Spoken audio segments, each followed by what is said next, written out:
Look around your kitchen. Chicken in the fridge. Maybe some ground beef in the freezer. Lamb chops on the menu at your favorite restaurant. Now, try to remember the last time you saw a lion on a menu. Or wolf. Or eagle. You probably can't because it's never happened. Humans have eaten almost every plant-eating animal on Earth at some point. Cows, pigs, goats, deer, rabbits, chickens by the billions. But predators, almost never. Not as a regular food, not as an industry. Every culture on every continent somehow landed on the exact same rule without ever talking to each other. Eat the grazer. Leave the hunter alone.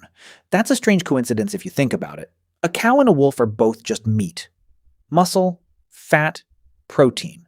So why did one become dinner for the entire planet and the other basically never did? The first answer is math, and it's brutal. In 1942, an ecologist named Raymond Lindemann described something scientists now call the 10% rule. Every time energy moves up a food chain, about 90% of it disappears. It's burned off as heat, spent chasing food, lost to simple biology. Only 10% survives to feed the next level up. So picture a field of grass holding 100 pounds of energy.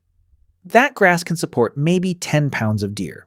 Those deer can support 1 pound of wolf. To grow a single pound of predator, you need 10 pounds of prey underneath it and 100 pounds of plants underneath that. Predator meat isn't just rare. It's the most expensive meat biology could possibly produce.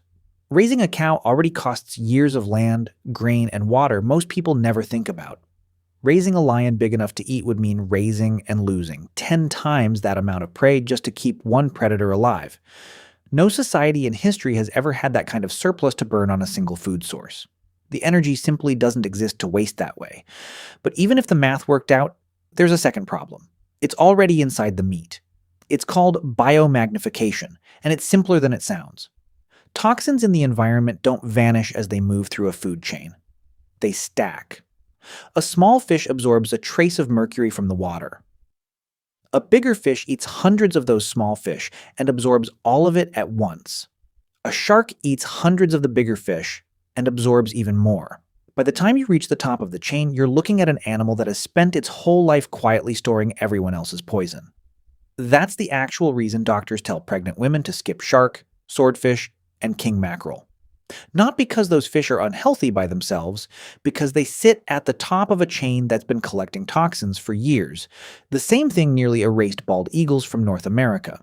The pesticide DDT washed into rivers, was absorbed by algae, concentrated in fish, then concentrated again inside eagles that ate those fish.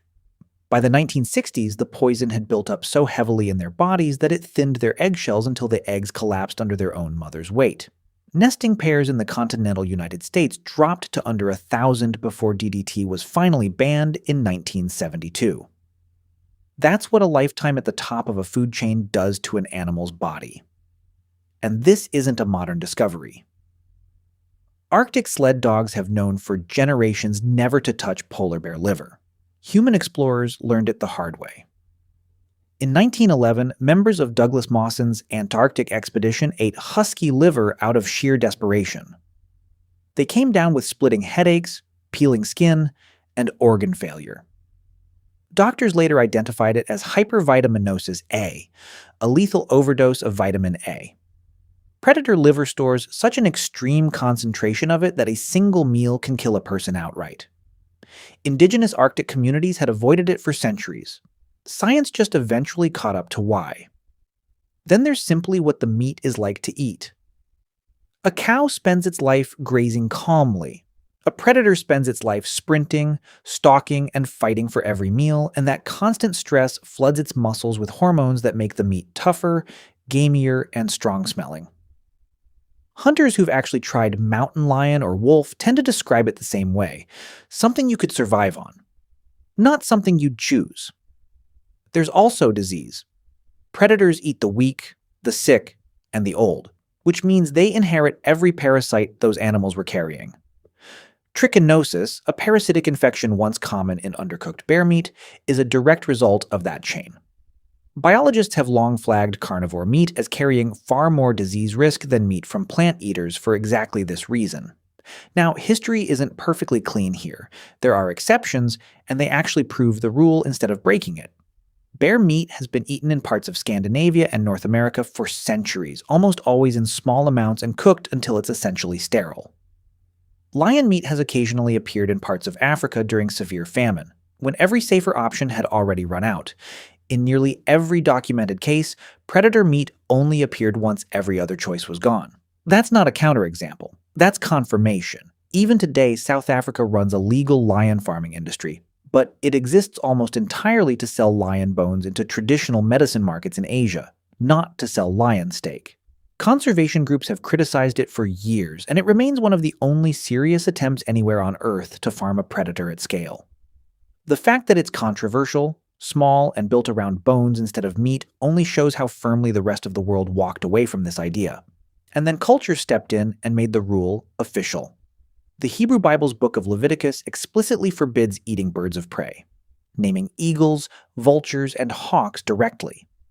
Islamic dietary law draws a nearly identical line, prohibiting animals that hunt with fangs or talons. Ancient Israel and the Arabian Peninsula had no contact with each other, yet they arrived at the same boundary independently. Eat the grazer. Spare the hunter. Some anthropologists think this was never only about safety. Predators were feared. Predators were respected. In many places, predators were worshipped. You don't eat the animal your civilization built a religion around. You don't eat the creature carved onto your king's throne or painted on your temple walls. Across dozens of unrelated cultures, the lion, the eagle, and the wolf kept becoming symbols of power instead of dinner. It's hard to serve a meal out of a god, so the real answer was never just one thing. It's expensive energy, stacked on top of accumulated poison, stacked on top of worse taste, stacked on top of higher disease risk, stacked on top of thousands of years of turning apex predators into symbols rather than food. Every ecosystem on Earth runs on the same quiet math. Energy climbs upward, and less of it survives each step. Humans didn't invent the rule that predators don't end up on the plate. Every culture on Earth simply noticed it, again and again, and built their dinner tables around it. The wolf was never on the menu. The math decided that a long time ago.